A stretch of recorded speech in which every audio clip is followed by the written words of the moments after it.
किताब का नाम है नेमतुल कुबरा। ये टेबल पे भी मौजूद है, मॉनिटर पे आपको दिख रही है। किसकी लिखी हुई है? ये तुर्की से छपी है किताब, हिंदुस्तान की नहीं है।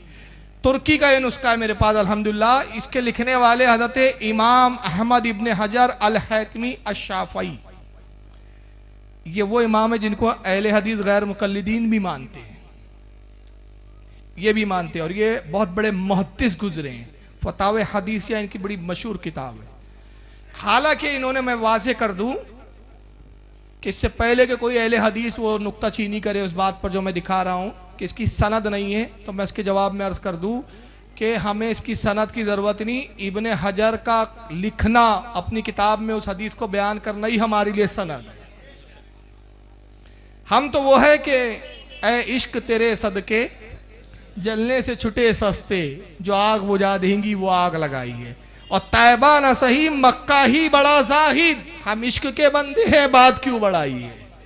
हम वो लोग हैं, हमारे तो इतना ही काफी है। कोई कहे कि भाई आला हजरत ने ये फरमाया, हम सर झुका देते। आला हजरत ने फरमाया, बात खत्म। हम नहीं देखते कहाँ से फरमाया और किससे लिखा और क्यों लिखा। वो उलमा का काम है। हमारे लिए इतना ही काफी है कि हमारे इमाम ने फरमाया, क्योंकि हमें कुरान ने कहा यौमा नदू कुल्ला उनासिम बेइमामिहिम, हश्र के दिन को याद करो जब हम तुम्हें तुम्हारे इमाम के साथ बुलाएंगे। तो हमें मालूम है हमारा इमाम जन्नती है, तो हम बोलते जो भी बताएंगा वो जन्नत की राह ही बताएंगा। वो तुम देखो, क्योंकि तुम्हारे उन लोगों को तो यह हाल। अशरफ अली थानवी लिख गए, किसी ने उनसे सवाल किया, बात आई तो छेड़ देता हूँ। थानवी साहब से किसी ने पूछा यजीद पर लानत कर सकते हैं या नहीं। अल इफादतुल यौमिया में लिखा है जिल्द नंबर 5 में, और मेरी तकरीरों में वो स्कैन पेज भी आए हैं। तो थानवी साहब कहते हैं कि यजीद पर वो लानत करे जिसको यकीन हो कि मेरे आमाल यजीद से अच्छे होंगे और मैं यजीद से अच्छी हालत में मरूंगा। यहाँ तो अपनी ही कश्ती डामाडोल है। थानवी साहब क्या कहते हैं? यहाँ अपनी कश्ती डामाडोल है। फिर दूसरी जगह एक किताब है उनकी, किताब का नाम है कमालाते अशरफिया। वो कहते हैं कि रास्ते की पड़ी हुई चीज खाने से मैं नहीं चूकता, इसलिए कि मैं मुत्तकी नहीं हूं। तो मैंने इस पर कमेंट्स किया, आज तक किसी देवबंदी ने जवाब नहीं दिया। मैंने कहा वो खुद लिख रहे हैं कि मैं रास्ते में गिरी पड़ी कोई भी चीज़ खा लेता हूँ इसलिए कि मैं मुत्तकी नहीं हूँ। और दूसरी जगह लिखा मैं खाने में हराम और हलाल नहीं देखता कि ये हराम है कि हलाल है, बस जो भी मिले खा लेता हूँ इसलिए कि मैं मुत्तकी नहीं हूँ। मैंने कहा वो कह रहे हैं मुत्तकी नहीं है, तो तुम कह रहे हो मुजद्दिद, तो जो मुत्तकी ना हो वो मुजद्दिद नहीं होता। और तुम कहे नहीं झूठ बोला आजीजी की, मैंने कहा झूठा हो तो भी मुजद्दिद नहीं होता। तो दोनों तरफ से फंस गए। अब थानवी साहब की खुद कश्ती डामाडोल है, तो ऐसे के पीछे क्या चलना जिसकी कश्ती खुद डामाडोल हो। चला उसके पीछे जाता है इमाम, वो पकड़ा जाता है कि जो ये कहता हो कि करीम अपने करम का सदका लाई में बेकद्र को न शर्मा, तू और रजा से हिसाब लेना, रजा भी कोई हिसाब में है। इमाम ऐसों को बनाया जाता है। तो हमारे लिए यही हुज्जत है कि इमाम इब्ने हजर जैसे, अल हैतमी अल मक्की जैसे वक्त के मुहद्दिस ने इस हदीस को अपनी किताब में लिखा।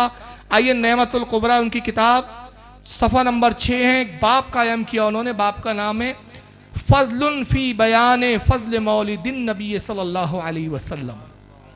कहते इस बात का बयान कि नबी पाक सल्लल्लाहु अलैहि वसल्लम की विलादत के बारे में। कहते काला अबू बकर सिद्दीक रज़ियल्लाहु अन्हु मन अनफका दिरहमन अला क़िराअति मौलिदिन नबी सल्लल्लाहु अलैहि वसल्लम काना रफ़ीकी फिल जन्ना। अबू बकर सिद्दीक फरमाते हैं जिसने नबी की मिलादत में, नबी की पैदाइश के दिन 1 रुपया नबी की मोहब्बत में खर्च किया, वो जन्नत में मेरा साथी होगा, वो जन्नत में मेरे साथ होगा। वक़ाला उमर रज़ियल्लाहु अन्हु मन अज़्ज़मा मौलदन नबी सल्लल्लाहु अलैहि वसल्लम फ़क़द अहयाइल इस्लाम। हज़रत उमर इब्न ख़त्ताब अमीरुल मोमिनीन रज़ियल्लाहु ताला अन्हु कहते हैं जिसने मिलादुन नबी की ताज़ीम की उसने गोया इस्लाम को जिंदा कर दिया। फ़क़द तहक़ीक़ के उसने इस्लाम को जिंदा किया। वक़ाला उस्मान रज़ियल्लाहु अन्हु मन अनफका दिरहमन अला क़िराअति मौलिदिन नबी सल्लल्लाहु अलैहि वसल्लम फ़कान्नमा शहीदा गज़वात बद्र व हुनैन। हज़रत उस्मान गनी कहते कि जिसने मिलादुन नबी में 1 दिरहम 1 रुपया खर्च किया, नबी की पैदाइश की खुशी में 1 रुपया खर्च किया, फरमाते गोया वो बद्र हुनैन की जंग में शरीक रहा और उनमें शहीद होकर उनके शोहदा के साथ उठाया जाएगा। वक़ाल अली रज़ियल्लाहु अन्हु व कर्रमल्लाहु वजहू मन अज़्ज़मा मौलिदन नबी सल्लल्लाहु अलैहि वसल्लम व काना सय्याअन लिक़राती ला यख़रुजु मिनद दुनिया इल्ला बिल ईमान व यदखुलुल जन्नत बिगैरि हिसाब। हज़रत मौला कायनात फरमाते हैं जिसने नबी की मिलाद की ताज़ीम की, मिलादुन नबी मनाया, फरमाते वो दुनिया से उस वक्त तक न जाएगा जब तक उसका खात्मा ईमान पर ना हो जाए। व यदखुलुल जन्नत बिगैरि हिसाब, और वो जन्नत में बगैर हिसाब किताब के दाखिल किया जाएगा। तो अब अगर ये मान ले थोड़े देर के लिए, चलो इस हदीस की सनद नहीं है, तो कहेंगे सनद नहीं है तो हम नहीं मानते। चलो मत मानो, इब्ने हजर ने लिखा तो इब्ने हजर बिदती थे कि वो तो मिलाद मनाते थे, और इब्ने हजर मक्की अल-हैतमी आज के नहीं है, ये 600 हिजरी के है। ये तो उस वक्त है कि जब आल हज़रत पैदा भी नहीं हुए थे। 600 हिजरी, और अभी कौन सी चल रही है? 1400, यानी कितने साल पहले के हो गए? 800 साल पहले। तो कम से कम 800 साल पहले तो इमामों ने मनाया मिलाद।